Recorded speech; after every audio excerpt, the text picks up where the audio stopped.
بڑی اہم بات ہے جس کی سمجھ اکثر لوگوں کو نہیں آتی، اگرچہ وہ ڈگریاں رکھتے ہیں، دانش میں پہچانے جاتے ہیں، دنیا میں ان کی عقل و دانش کا لوہا مانا جاتا ہے، لیکن یہ یقین کتنے کم لوگوں کو نصیب ہے کہ تمام مخلوقات کا رزق اللہ سبحانہ و تعالیٰ کے ذمہ ہے۔ ہر کوئی یہ سمجھتا ہے کہ رزق میری محنت سے مجھے ملے گا۔ نو ڈاؤٹ محنت کرنے کی تو ضرورت ہے۔ لوگ یہ سمجھتے ہیں ڈگری ملی تو رزق ملے گا، پھر انگوٹھا چھاپ فیکٹریوں کے مالک ہیں اور ڈگریاں رکھنے والے بے روزگار پھرتے ہیں۔ اس وقت کسی کو خیال نہیں آتا، اس وقت کسی کو یہ سوچ نہیں آتی کہ اس کا رزق اس کی ڈگری کے ساتھ وابستہ کیوں نہیں ہے۔ آئیے دیکھتے ہیں رب العزت اس بارے میں کیا ارشاد فرماتے ہیں۔ وَمَا مِن دَابَّةٍ فِي الْأَرْضِ إِلَّا عَلَى اللَّهِ رِزْقُهَا وَيَعْلَمُ مُسْتَقَرَّهَا وَمُسْتَوْدَعَهَا كُلٌّ فِي كِتَابٍ مُبِينٍ۔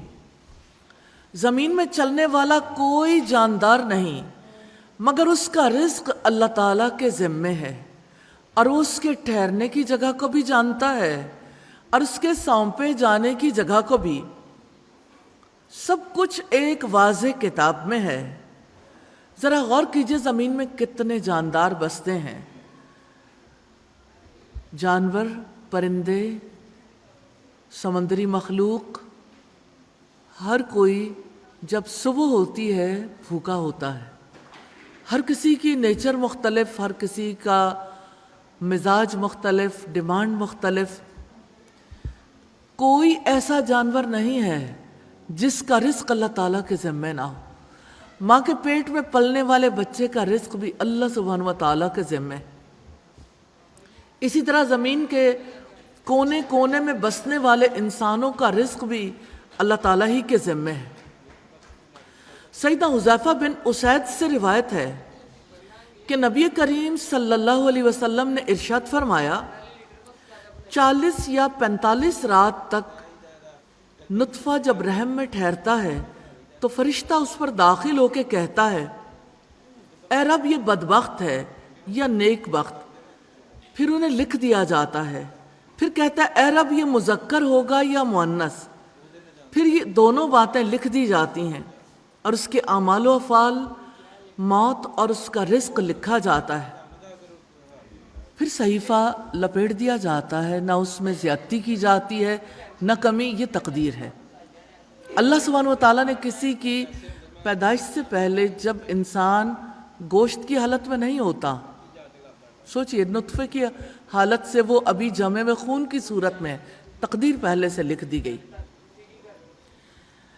انسانوں اور جانوروں کی ضروریات مختلف نوعیت کی ہیں، مختلف غذائیں کھاتے ہیں، اس کے باوجود اللہ سبحانہ و تعالیٰ ہر ایک کو اس کا رزق پہنچاتا ہے۔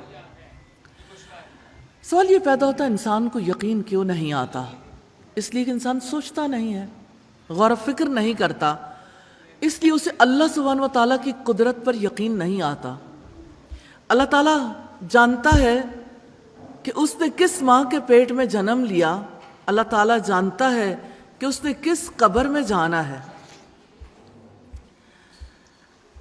اس سے اندازہ ہوتا ہے کہ اللہ سبحانہ و تعالیٰ کا علم کتنا وسیع ہے، سب کچھ ایک واضح کتاب میں ہے، کتنا ایکوریٹ سسٹم ہے، کوئی کمی نہیں، جہاں ہر چیز تحریر کی ہوئی ہے، کتنی زبردست ڈاکومنٹیشن ہے۔ انسان اللہ تعالیٰ کے علم کو اپنی محدود سوچ میں لانا چاہے تو کانپ اٹھتا ہے، رونگٹے کھڑے ہو جاتے ہیں۔ اس کے علم کے تصور سے ہی انسان عاجز آ جاتا ہے۔ انسان جتنا غور کرتا چلا جاتا ہے اللہ سبحانہ و تعالیٰ کی عبادت پر راضی ہو جاتا ہے۔ یقین اسی طرح انسان کے دل کے اندر آتا ہے، ایک لفظ کے ساتھ یقین اندر نہیں اترتا۔ یقین کے لیے تفکر ضروری ہے، اسی لیے رب العزت نے حکم دیا ہے غور و فکر کا۔ افلا یتدبرون القرآن، کیا وہ قرآن میں غور و فکر نہیں کرتے؟ ام علی قلوب اقفالها، یا ان کے دلوں پر تالے پڑے ہوئے ہیں،